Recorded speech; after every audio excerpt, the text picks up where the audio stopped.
지난주까지 해서 이제 사울이 2차 전도 여행을 이제 끝마치게 됐습니다. 여기 이제 2차 전도 여행 우리가 저 길을 따라서 쭉 이게 저희도 쭉 가면서 설교하고 중간중간에 무슨 일이 있었는지 이렇게 다 보게 되는데요. 저게 2차 전도 여행의 그 여정이었습니다. 8장, 18장, 오늘 19장이니까요. 바로 앞에 18장 22절에 보면 안디옥에 내려갔다 이런 말이 있어요. 안부를 물은 후 안디옥에 내려가서, 이게 뭐냐면 이게 이제 2차 전도 여행을 마쳤다 이런 의미입니다. 원파송 교회인 그 안디옥 교회에 도착했으니까 이제 2차 전도 여행이 마치게 된 거예요. 그런데 23절에 바로 얼마 있다가 떠나 이렇게 돼 있어요. 얼마 있다가, 그러니까 잠깐 쉬고 또 사도 바울이 갈라디아와 부르기아 땅을 차례로 돌아다니면서 모든 제자를 굳건하게 했다라고 하는 말씀이 나오죠. 이것이 이제 바울의 제3차 전도 여행입니다. 3차 전도 여행. 3차 전도 여행은 또 이렇게 시작해요. 안디옥에서 역시 출발하죠. 안디옥에서 출발해서 다소와 더베와 루스드라 비슷하죠. 2차 전도 여행하고 거의 비슷합니다. 이게 가는 길이요. 이게 쭉 가다가 조금 달라지는 것은 에베소, 서머나, 버가모.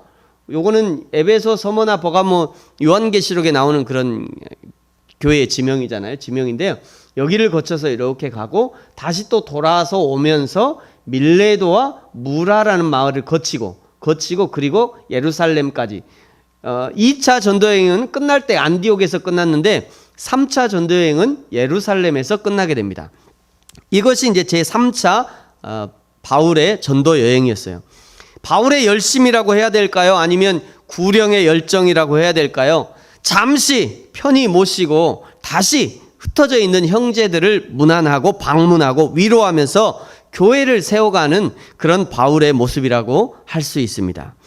바울이 이렇게 열심히 사역할 수 있는 근본적인 이유가 무엇이었는가? 고린도전서 15장에서 바울이 이렇게 열심히 하나님의 사역을 감당할 수 있었던 이유를 설명하는데요. 이렇게 설명하고 있어요. 나는 사도 중에 가장 작은 자라. 나는 하나님의 교회를 박해하였으므로 사도라 칭함을 받기를 감당하지 못할지니라. 그러나 내가 나된 것은 하나님의 은혜로 된 것이니 내게 주신 그의 은혜가 헛되지 아니하여 내가 모든 사도보다 더 많이 수고하였으나 내가 한 것이 아니요 오직 나와 함께 하신 하나님의 은혜로다. 하나님의 은혜 때문에 한다는 것이에요. 여기 하나님의 은혜라고 기록된 이 하나님의 은혜라는 말은 선물이라는 말로 바꿀 수 있습니다. 하나님의 선물이라는 것이에요.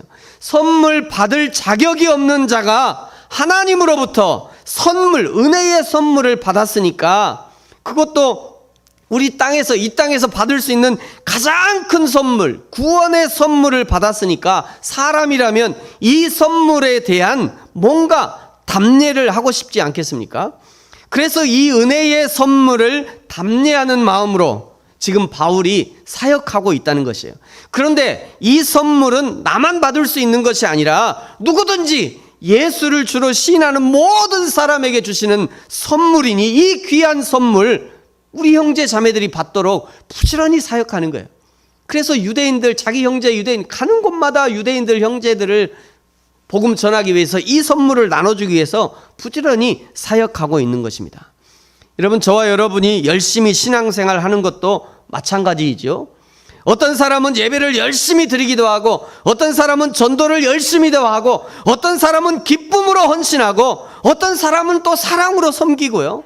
표현하는 방식은 다 달라요. 어떤 사람은 찬양을 그냥 열심히 하기도 하고, 어떤 사람은 그냥 춤을 추기도 하고, 어떤 사람은 뭐 사람을 기쁨으로 대하기도 하고, 표현 방식은 다 다르지만, 그러나 그 모든 것이 하나님의 은혜를 알기 때문에 가능한 것입니다. 그래서 바울이 다시 제3차 전도 여행을 시작하고 있는 것이에요. 오늘 이제 19장에서 본격적으로 제3차 전도 여행에 관한 기사를 기록하기 전에 마치 삽입 구절처럼 말이죠. 삽입 구절처럼 잊어서는 안 될 아주 중요한 일을 기록해 두는 것이 18장 바로 위에 18장 24절부터 28절까지 아볼로라고 하는 사람에 관한 기록입니다. 8장 24절에 보니까요, 아볼로를 소개하면서 이 아볼로는 알렉산드리에서 난 유대인 아볼로였다 이렇게 소개하고 있습니다. 그가 성경에 능통한 자였다 이렇게 소개하고, 언변이 좋고요, 성경에 능통한 자라는 거예요. 그러니까 이 사람하고 붙어서는 이길 사람이 없는 거예요. 성경으로 따져서는 이 사람을 이길 사람이 없는 것입니다. 그런데 25절에 보니까 이 아볼로가 요한의 세례만 알 따름이라 이렇게 얘기해요. 요한의 세례. 그래서 26절에요, 브리스길라와 아굴라가 이 아볼로를 데려다가 하나님의 도, 즉 예수 그리스도의 복음을 정확하게 풀어서 가르치게 됩니다. 예수 그리스도가 하나님의 아들이신 것과 그가 예루살렘에서 3년간 공생애를 사셨고, 그리고 잡히셨고, 십자가에 달려 죽으셨고, 그리고 3일 만에 부활하셨으며, 이제는 부활 승천하셔서 하나님의 우편에 앉아 계시며, 누구든지 그를 믿는 자는, 예수 그리스도를 믿는 자는 구원을 받게 된다는 것을 아볼로에게 알려준 거예요. 이 브리스길라와 아굴라가 말이죠. 브리스길라와 아굴라가 세상에 그 성경에 능통하고 언변이 뛰어난 그 아볼로에게 브리스길라와 아굴라가 하나님에 대해서 알려준 겁니다. 근데 말이죠, 근데 이상한 것은 여러분, 이 천막을 치던 사업가 아닙니까? 천막쟁이 아니에요. 천막쟁이. 이 천막쟁이 브리스길라와 아굴라가 어떻게 도대체 이 복음의 비밀을 알고 그 복음을 다른 사람에게까지 알려준 정도로, 그것도 성경에 능통한 아볼로에게까지 복음을 가르칠 정도의 그런 실력자가 되었을까? 좀 이상하지 않습니까? 우리는 성경을 읽을 때요, 그냥 그랬다니까 그냥 믿어 이렇게 읽는 것보다 왜 이렇게 됐지? 이게 어떻게 이렇게 된 거지? 이렇게 건전한 의심을 품는 것도 참 좋은 일입니다.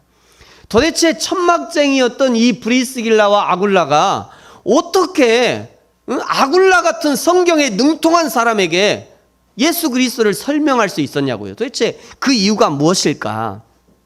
그 이유는요, 늘 바울 곁에 있으면서 바울에게 배운 것이죠. 바울이 누구냐면 여기 있습니다. 바울. 이 사람이 바울이에요. 브리스길라와 아굴라가 늘 바울과 업이 같았으므로 늘 같이 다니면서 천막을 친 거예요. 그러면서 아주 친밀하게 복음에 대해서 들은 겁니다.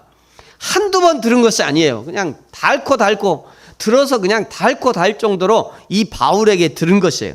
바울이 가는 곳마다 복음을 전했고요, 복음 때문에 어려운 일도 당했고 죽을 뻔도 하고 그랬으니 브리스길라 아굴라에게도 이 복음의 내용은 자신의 생명과도 맞바꿀 수 있는 그런 복음이 된 것입니다. 그러니 이해하지 않을 수가 없죠. 여러분, 우리가 그냥 성경을 쭉 읽는다든지 그냥 보고 그냥 누구로부터 그냥 가만히 앉아서 강의를 듣는 것보다 실제 삶 가운데 살면서 말이죠, 막 예를 들면 어디를 같이 가면서 듣는다든지 어떤 뭔가 이게 같이 활동을 하면서 듣는 것이 훨씬 더 잘 기억됩니다. 브리스길라와 아굴라는 바울과 함께 활동을 하면서 저 천막을 지으면서 실제화된 그런 복음을 듣게 된 거예요. 그러니 완벽하게 그 복음을 이해하고 있는 것이고요, 그 복음을 브리스길라와 아굴라가 이제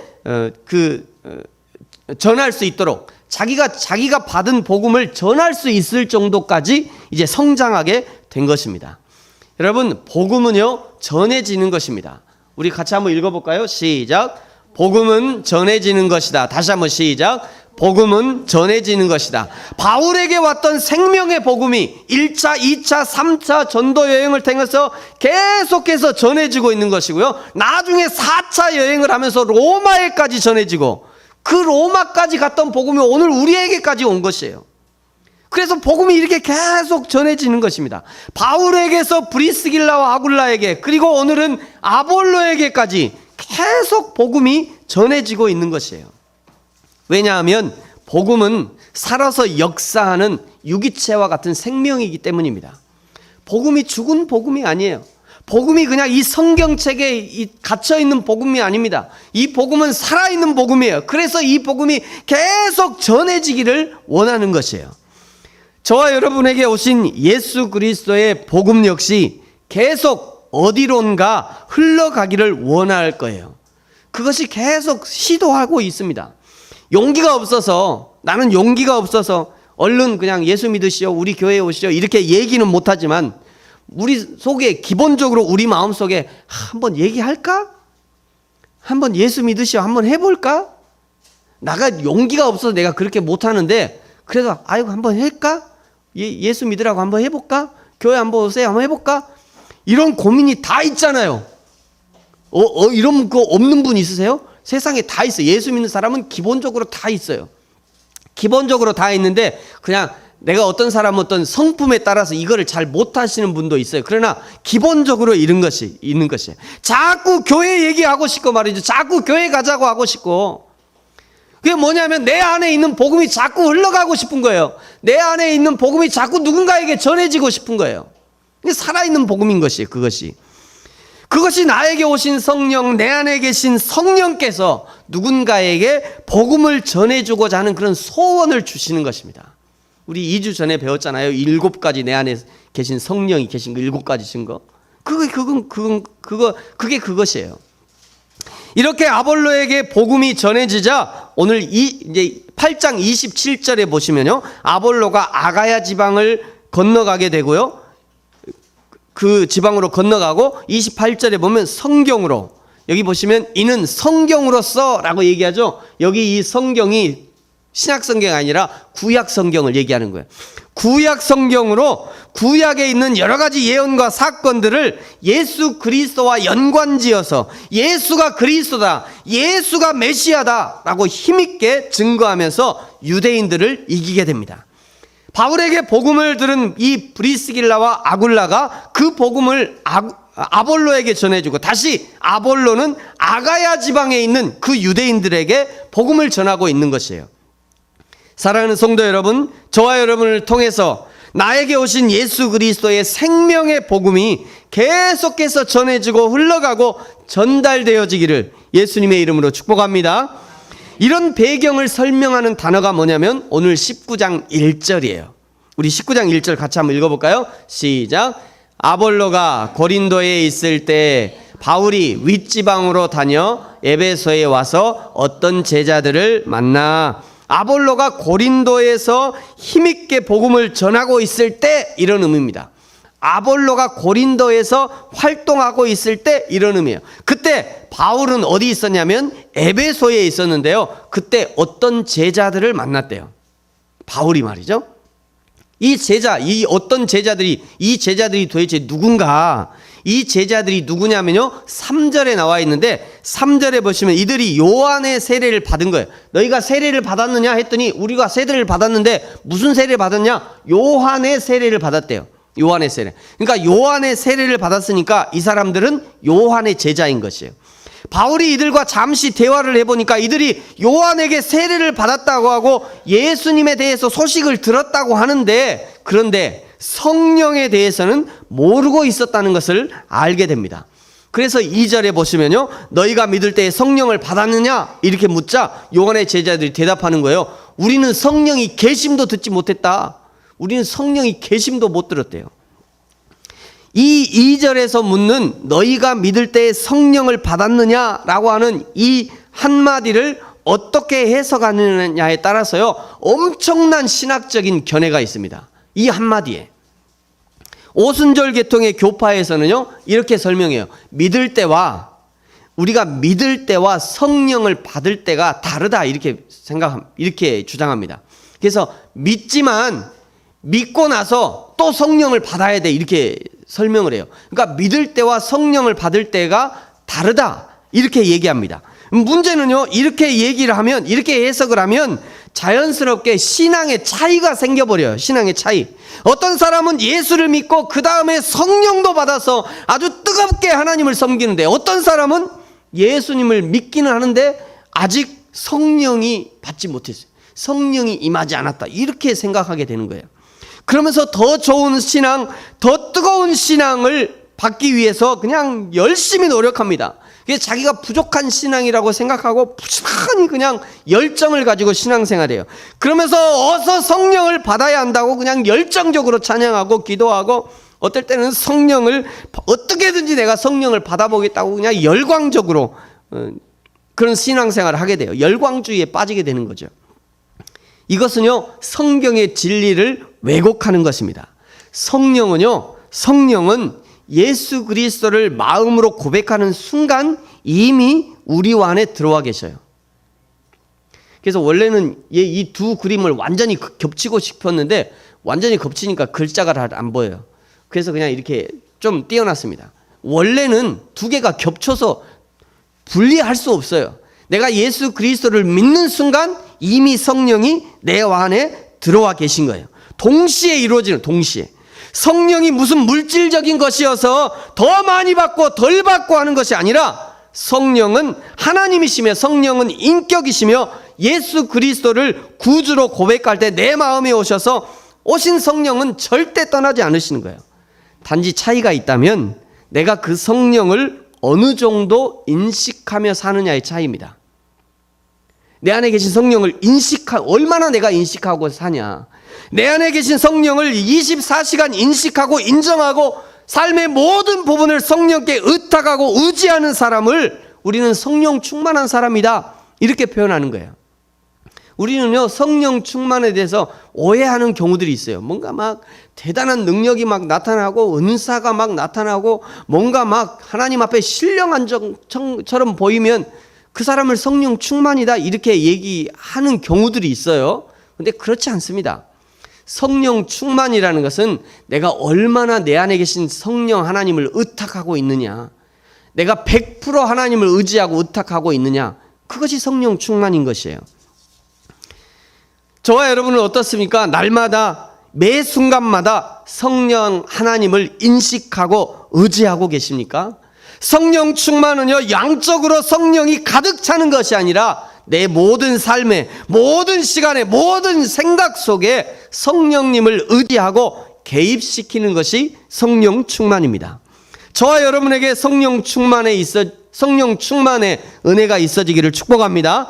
그런데 요한의 제자들이 이 성령에 대해서 듣지 못했다는 것이 조금은 이해할 수가 없습니다. 왜냐하면 요한이 분명히 제자들을 가르칠 때 성령에 대해서 가르쳤거든요. 마태복음 3장에 보면 이런 말씀이 있어요. 세례 요한이 요단강에서 세례를 베푸실 때 그때 제자들을 가르치는 그런 부분인데요. 이렇게 말씀해요. 나는 너희로 회개하게 하기 위해서 물로 세례를 베풀거니와 내 뒤에 오시는 이는 나보다 능력이 많으시니, 예수님을 얘기하는 거죠. 내 뒤에 오시는 이는 나보다 능력이 많으시니 나는 그의 신을 들기도 감당하지 못하겠노라. 그는 성령과 불로 너희에게 세례를 베푸실 것이다. 분명히 여기에 성령을 가르치고 있어요. 마태복음 3장 이 11절도요, 한국 교회에서 대표적으로 오해하고 있는 구절입니다. 이 구절이. 여기 보니까 그는 누굴까요? 그는 예수님이죠. 예수님이 무엇과 뭐로 세례를 베푸셔요? 성령과 뭐로? 불로. 예수님이 성령과 불로 너희에게 세례를 베푸신대요. 그래서 성령 충만을 구하면서 성령으로 세례를 베푸시고 불로 세례를 베푸시고, 그러면서 이제 성령 충만을 받기 위해서 불로 막 이렇게 역사하잖아요. 기도할 때 주여 우리에게 불로 이렇게 이렇게 하는, 기도하는 경우가 있잖아요. 그런데 여러분, 마태복음 3장의 성령과 불은 전혀 다른 해석이라는 것을 그 다음 구절을 읽어보면 알 수 있습니다. 이 구절만 보면 잘 모르는데요. 그 다음에 12절에 보면 12절에 이렇게 말씀하셔요. 손에 키를 들고 자기의 타작마당을 정하게 하사 알곡은 모아 곡간에 들이고 쭉정이는 꺼지지 않는 불에 태우시리라. 알곡은 모아서 어디에 들여요? 곡간에 들인대요. 그 다음에 쭉정이는 꺼지지 않는 어디에 던졌는데요? 불에 던졌는데요. 그러니까 알곡은 모아서 곡간 안에 들인다. 이것이 성령 충만입니다. 이것이 성령의 세례예요. 성령의 세례. 예수 그리스도를 주로 고백하는 자, 성령의 인치심을 받는 자, 그는 하나님의 보호하심을 받고 하나님의 나라를 유업으로 받는다는 의미예요. 그러나 쭉정이들은 어떻게 해요? 쭉정이는 어떻게 해요? 모아서 어디 집어넣어요? 불에 집어넣어요. 이게 불세례예요. 복음을 들었음에도 불구하고 교회 안에 있으면서도 여전히 쭉정이로 있는 자들에게는 꺼지지 않는 불에 던져내는 불세례가 기다리고 있는 거예요.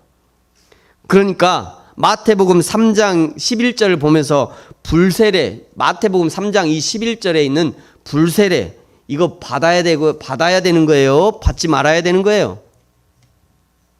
얘기해 보세요, 여러분. 마태복음 11장에 있는 저 불세례 말이죠. 네?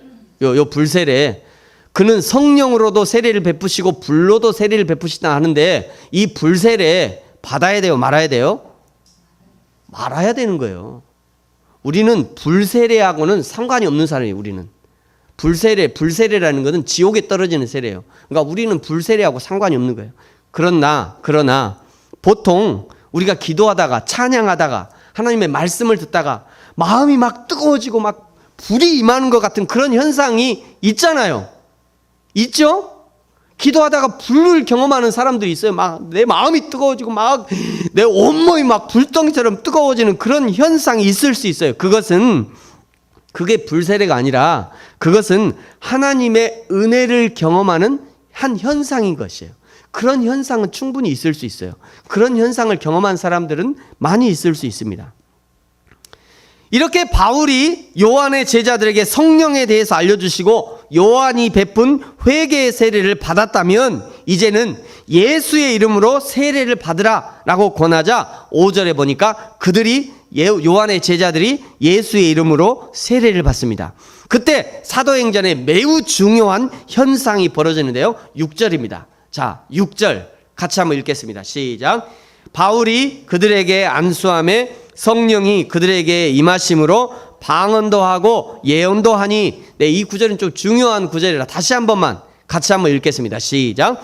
바울이 그들에게 안수함에 성령이 그들에게 임하심으로 방언도 하고 예언도 하니. 바울이 세례를 주면서 그들에게 안수를 했더니 첫 번째 뭐가 임했어요? 성령이 임했습니다. 성령이 그들에게 임해요. 그 다음에 두 번째 현상은 무슨 현상이 일어났어요? 방언을 하는 현상이 일어났어요. 두 번째. 세 번째 또 뭘 했대요? 예언을 했대요. 예언을. 이 구절을 가지고 또 이것 봐라 성령이 임하시니까 방언이 터지고 예언을 한다. 그러므로 성령이 임하셨다는 증거가 바로 방언이고 예언이다. 그러므로 성령 받은 사람은 방언해야 돼. 방언이 없으면 성령을 받지 않은 것이야. 이렇게 주장하는 사람이 있어요.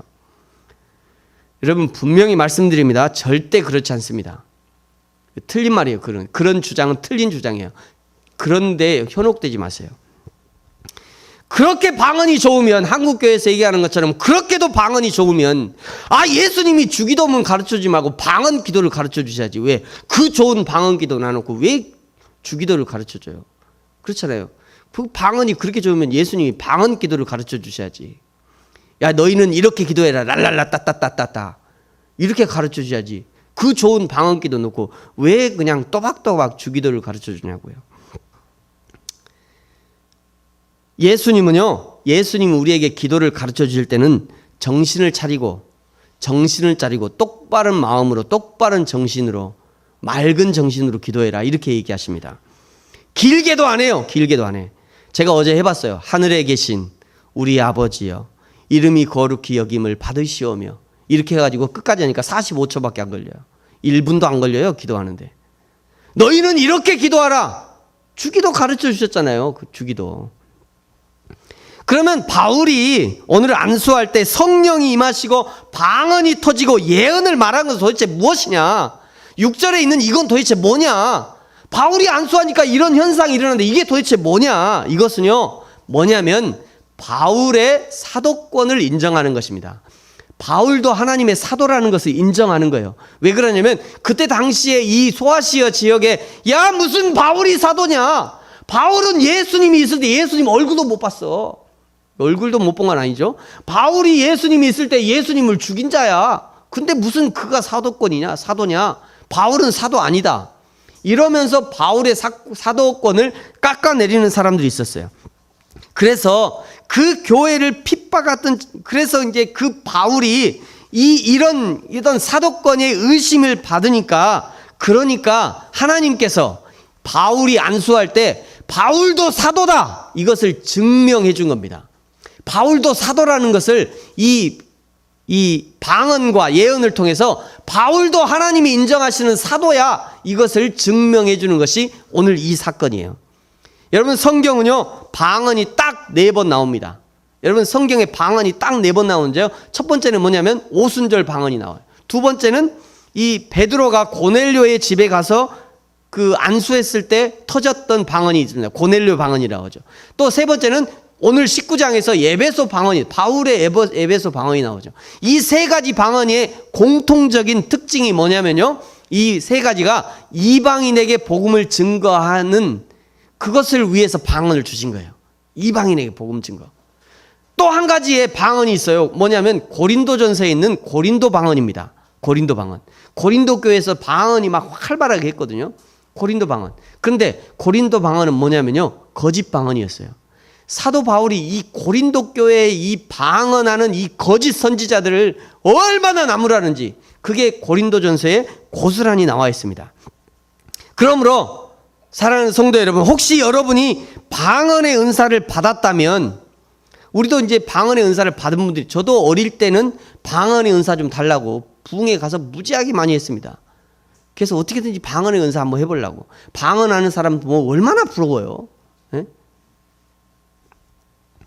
그래서 혹시 여러분 중에서 방언의 은사를 받았다면 개인의 기도를 깊이 있게 하거나 개인의 영성을 위해서 사용하는 것이 아니라, 이 방언은 복음 전도를 위해서 사용하는 것이에요.